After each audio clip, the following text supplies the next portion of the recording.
ധാർമ്മികതയുണ്ടെങ്കിൽ Suresh Gopi MP. സ്ഥാനം രാജിവെക്കണമെന്ന് കോൺഗ്രസ് നേതാവ് K. Muraleedharan.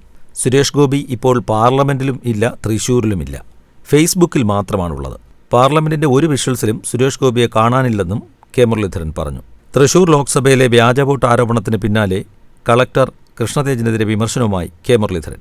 കളക്ടർക്ക് പരാതി നൽകിയിട്ടും മൗനം പാലിച്ചുവെന്ന് മുരളീധരൻ പറഞ്ഞു. വ്യാജവോട്ട് ചെയ്യാനെത്തിയവരെ കോൺഗ്രസ് പ്രവർത്തകർ തടഞ്ഞപ്പോൾ അവർക്ക് വോട്ട് ചെയ്യാൻ അവകാശമുണ്ടെന്ന് പറഞ്ഞ് കളക്ടർ അനുവദിക്കുകയായിരുന്നുവെന്നും മുരളീധരൻ മാധ്യമങ്ങളോട് പറഞ്ഞു.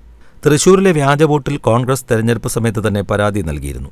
എന്നാൽ ഒരു നടപടിയും കളക്ടറുടെ ഭാഗത്തുനിന്നുണ്ടായില്ല.